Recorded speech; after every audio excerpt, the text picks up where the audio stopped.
Ẹ káàárọ̀, ẹ káàsán, ẹ káalẹ́ níbi gbogbo tí ẹ ti ń gbọ́ wa. Ìkànnì ti Space TV ti abala ìgbóhùnsáfẹ́fẹ́ rẹ̀ nílùú Ìbàdàn náà láti ń kí yín káàbọ̀ sínú ètò yín ni. Ìyẹn ni àwọn ìwé ìròyìn ìjọ Aguda ilẹ̀ Yorùbá. Àlùfáà Paul Aṣáwálé lóníròyìn yín.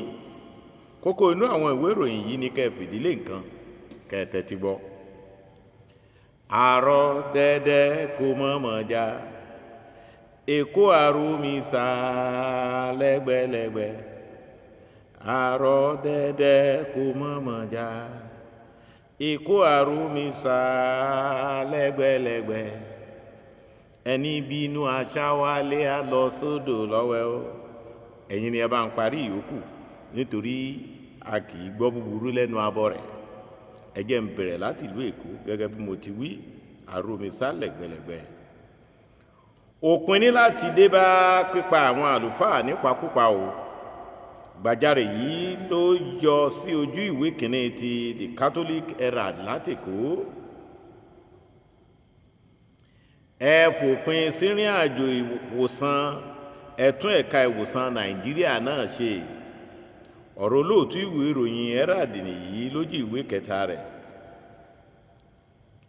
Ẹ jọ̀wọ́ ẹ kún wa lọ́wọ́ sọ láǹtòrò jí padà o. Bíṣọ́ọ̀bù Abẹ́òkúta ló bẹ̀bẹ̀ yìí lójú ìwé kẹtàlá ti CDA Rock. Ẹ máa ṣègbè lẹ́yìn ìgbéyàwó inú ìjọ Àgùdà nígbà gbogbo. Àwọn wo ni Bíṣọ́ọ̀bù Ọdẹ́tóyìnbó ń bá wí? Ojú ìwé karùn-ún ti CDA Rock láò tún padà sí fún ìdáhùn rẹ̀. Àfojúsùn ìmọ̀ wíwá yín yẹ kó jẹ́ láti di ìmọ́lẹ̀ ayé ni o. Àlùfáà kan ló gba àwọn akẹ́kọ̀ọ́ nímọ̀ràn bẹ́ẹ̀ sójú ìwé kẹrìnlá ti The New Chronicler láti ìlú Ìlọrin. Dátọ́rọ́ dátọ́rọ́ dátọ́rọ́, àgbàlagbà tí ò dátọ́rọ́, omi ọbẹ̀ ni wọ́n ní òrùn. Ìjọ Julius mímọ́ ṣèkówó jọ láti kọ́ ilé Ọlọ́run tuntun. Ojú ìwé kẹrìnlá kan náà nìròyìn yìí wà.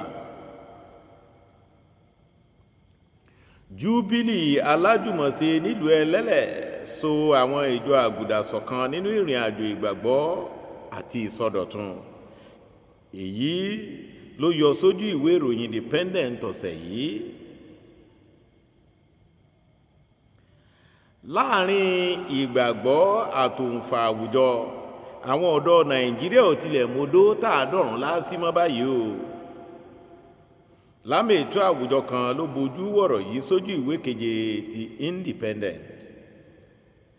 Ǹjẹ́ ní báyìí a ó máa mú ẹ̀kúnrẹ́rẹ́ àwọn ìròyìn yìí náà wá lọ́kọ̀ọ̀kan èjèèjì. Ẹ wá nǹkan fìdílé. Òpin ní láti dé bá pípa àwọn àlùfáà nípakúpa o.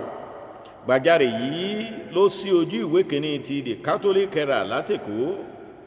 Lámì ètò àwùjọ kan nẹta ń wòsù ló wòye pé ilẹ̀ Nàìjíríà ti wá ń di àbẹ́tẹ̀ ikú fún àwọn àlùfáà Ọlọ́run báyìí. Ó fi àpẹẹrẹ àlùfáà ìjọ Àgùdà Reverend Father Matthew Eya tí wọ́n dáná ìbọn yá ní ojú ọ̀nà ìhà àlùmọ̀ náà ìhà Ǹdíagù láìpẹ́ yìí lélẹ̀.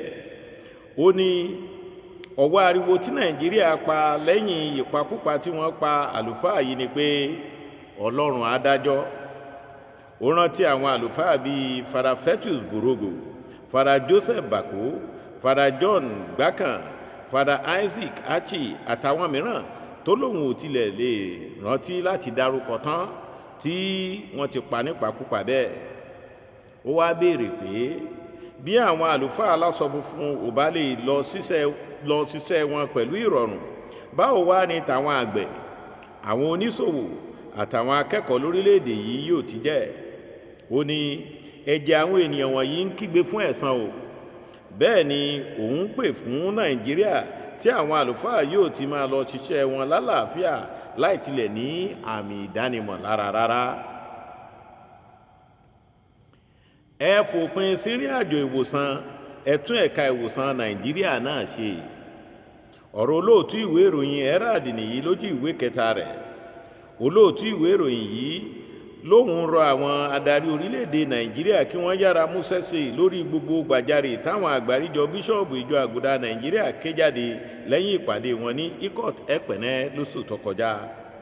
Lára àwọn gbàjarè tó tọ́ka sí ni ètò ìwòsàn tó ti dẹnu kọlẹ̀, ètò ẹ̀kọ́ tí kò kọ́ nǹkan kan mọ́, àìsáàbò àti bẹ́ẹ̀ bẹ́ẹ̀ lọ. Ó wá ní parípakú rẹ̀ ní ètò ìlera yìí, èyí tó ti mú àwọn dókítà orílẹ̀-èdè Nàìjíríà jápa tán. Ó ní àwọn adarí ìlú wọ̀nyí wá ń sá lọ gbàwòsàn lókè òkun nígbà táwọn tí wọ́n ń jọba lé lórí gbàbí àìsàn jọlọ́run nípè lẹ́wọ̀rọ̀. Ó rán wọn létí pé àwọn ọmọ Nàìjíríà kì í ṣe òǹkà ìṣirò, ọmọ ènìyàn bíi tiwọn làwọn náà, kí wọ́n jọ̀wọ́ fi ẹgbẹ̀lẹ́gbẹ̀ owó dọ́là tí wọ́n ná fún ìwòsàn lókè òkun tún àwọn ilé ìwòsàn ilẹ̀ tiwọn náà ṣe fún àǹfààní tẹrútọmọ.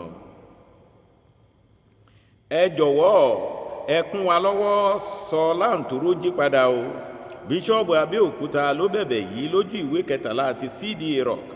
Bíṣọ́ọ̀bù Abẹ́òkúta Most Reverend Dr. Peter Ọ̀dẹ́tòyìnbó ló ti rawọ́ ẹ̀bẹ̀ sí ìjọba àti àwọn onídídùn ọlọ́rẹ láti dìde ìrànwọ́ sí wọn fún ìgbédìde àti àtúnṣe ilé ìwòsàn ti Sacred Heart Hospital láǹtóró nílùú Abẹ́òkúta.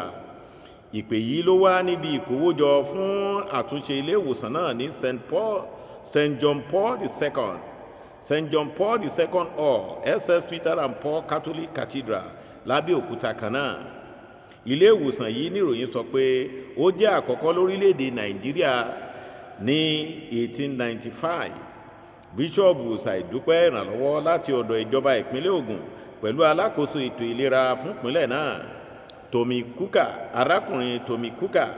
Bíṣọ́ọ̀bù wá ṣèlérí pé àtúnṣe ilé ìwòsàn náà yóò lè túbọ̀ kún ìjọba lọ́wọ́ lórí akitiyan rẹ̀ fún ètò ìwòsàn tó péye. Ẹ máa ṣègbè lẹ́yìn ìgbéyàwó inú ìjọ Àgùdà nígbà gbogbo.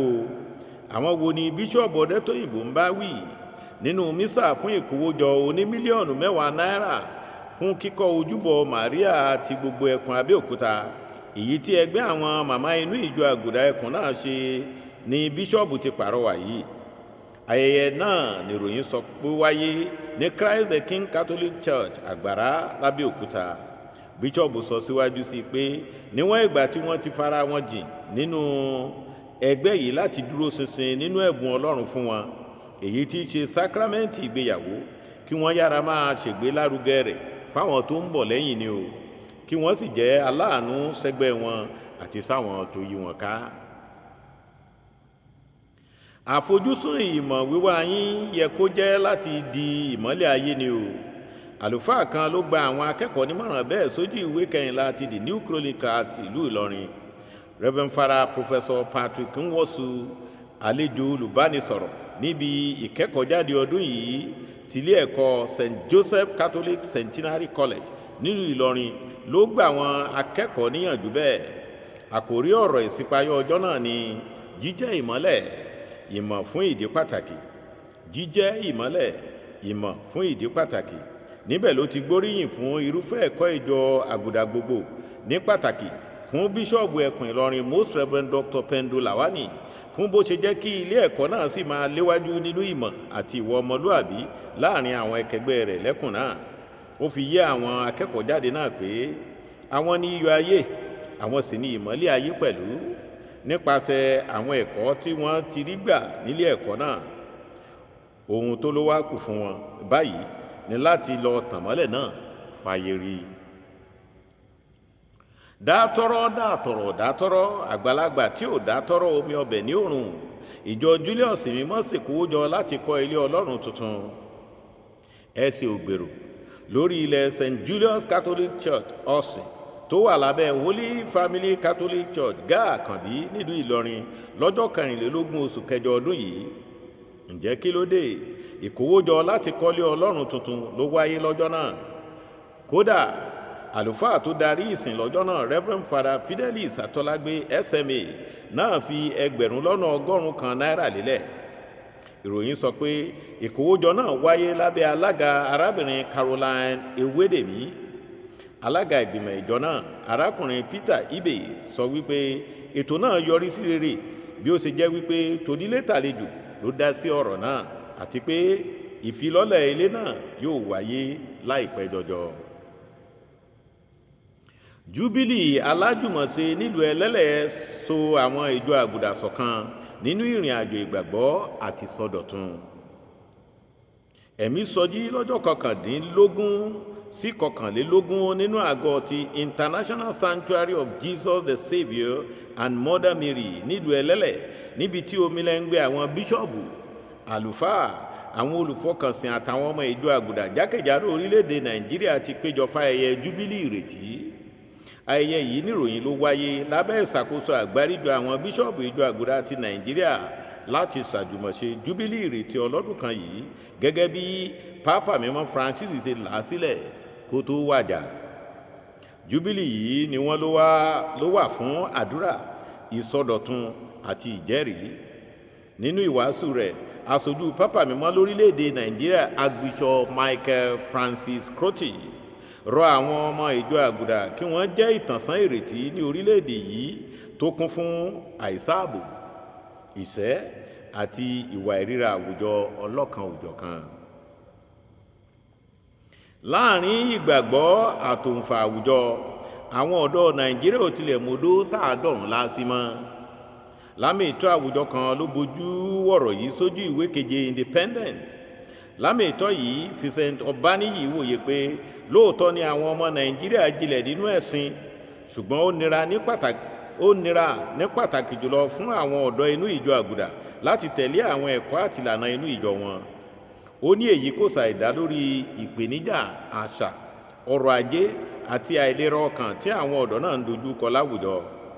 Ó ní ayé tó tún ti lu jára wọ̀nyí nípasẹ̀ àwọn ẹ̀rọ ìgbàlódé ti ń mú ọkàn àwọn ọ̀dọ́ wọ̀nyí sáko kúrò nínú àwọn ẹ̀kọ́ ìwà ọmọlúàbí tíjọ Àgùdà fi ń kọ́ wọn. Ọ̀nà ọrọ̀ lẹ́sẹ̀kẹsẹ̀ làwọn náà ń lé kiri. Igbe tí wọ́n wá ń kéde pé bí àwọn aṣíwájú àwọn ò bá lè fi àpẹẹrẹ rere lélẹ̀, kí wá ni wọ́n ń retí rẹ̀ lọ́dọ̀ àwọn fún.